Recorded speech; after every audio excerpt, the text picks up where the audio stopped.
Now then, Little family, how are we? If you can hear any heavy breathing, it's Charlotte. She's on the floor. No, nothing like that. She's cleaning, and like an old hog sometimes. Yeah, it's just how she is. It's just how she. I don't think she's got a bit of touch of bronchitis. Apparently I'm a dick. Fair comment. Anyway, I'm here. I'm halfway through a sirloin. I thought I'd come and just show you how I do it. I'm sure there'll be some armchair butchers out there on TikTok and Facebook telling me I'm doing it wrong and I'm shit and I'm this and I'm that and the other. However, what you cannot dispute is the quality of this stuff. This British beef, the best in the world, and we only have the best of British in my shop. I individually own my sirloins, but look at that, absolutely stunning. Oh, it's a bit long. Hang on a minute, let's finish the video, dickhead. You know what I'm saying? So we take all the bones out individually, the 4 rib bones, and then the fillets off, the rumps off. We're carcass butchers. We only ever have carcass beef in. Everything's on the bone. We are not box butchers, and everything is of the highest quality. Well, that's why my prices are a little bit dearer than your meat sellers in Birmingham or wherever, who are selling 2 ton of sirloin for £3.50. These always can be a bit of a bugger in here.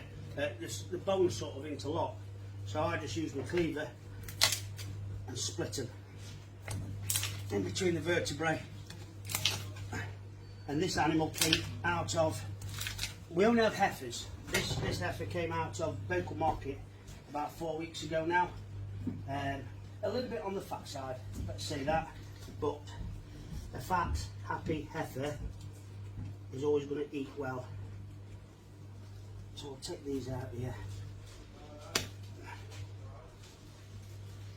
So I have done a demonstration video for a bit, and I fancied opening myself up to a bit of criticism. So yeah, why not, eh? The hate always seems to drive the videos, and it always seems to make you do better, like, you know. But yeah, everybody, a lot of people scoop these bones out. They'll take them out all in one. It's not my style. I wasn't taught that way. My father was master butcher, traditional butcher, and this is the way he taught me. And just put that bit of pressure on there, and it lifts that end of bone up. Get your knife underneath and separate that away. And you go around this bit. So it's not been a bad week in shop. It's been a steady-ish week. The online's been good. The online's always pretty good, to be fair. Pressure on, underneath, and away she comes.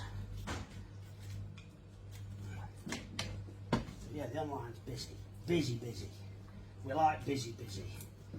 The farm will hopefully be expanding in the next year. We're looking to put more sheds up, or sheds should I say, this year, and then we're going to go and fill it with cattle and hopefully earn a quid. Why I'm putting all my time and effort into farming at the minute is beyond me. But anyway, we love it, that's why we do it. So, all these bits, these fingers if you like, they're not going to eat very well. So I'm going to take them off, and they'll go into such things like your burgers and stuff like that, or your mince. Take a bit of fat off them and get rid of them. Yeah. Skin there. Same with this end. Take these off. From these are all like the in-between bits between the bones. We'll get rid of all this. It's not going to eat as well. And we've got a very good reputation for our sirloins here. And we'll probably do 10 to 12 of these a week. So yeah. So then someone's question is going to be, oh yeah, you're going to get 6 bodies of beef in. No, I'll buy 2 bodies of beef a week, and then we'll have like, you know, another 6 or 7 of these extra. So what I always leave that, when I cut it off the body of beef, I always leave that a little bit longer. So I could take this out and we could have rolled sirloin. I'd always roll this end, roast this end, and we'll steak the, you know, the high end, what goes towards your ribs of beef. But we're not going to do that, it's all for steak this is. So we're going to cut down there and shorten this up. Alright? I mean, there's, like I said, there's a bit of bark on this deal. Bit of bark. I mean, look at that. Beautiful. Trim this up down here. Right. Flip her over, and you've got paddy whack and a big gristle. The paddy whack will run about a third of the way down here. So we'll get rid of that. That's Charlotte emptying the ham copper. She's not going to piss. Don't worry. It's normally louder than that. So we'll get rid of that, and then down this side, a lot of lads will cut in here and risk ruining the eye of the meat. I don't know whether you can see, but I'll cut in from the side there. Okay, straight back with my knife. Yeah, loud pissing, Charlotte. It's a bit of a strange one. She's gonna absolutely fucking slaughter me after this, I'll tell you.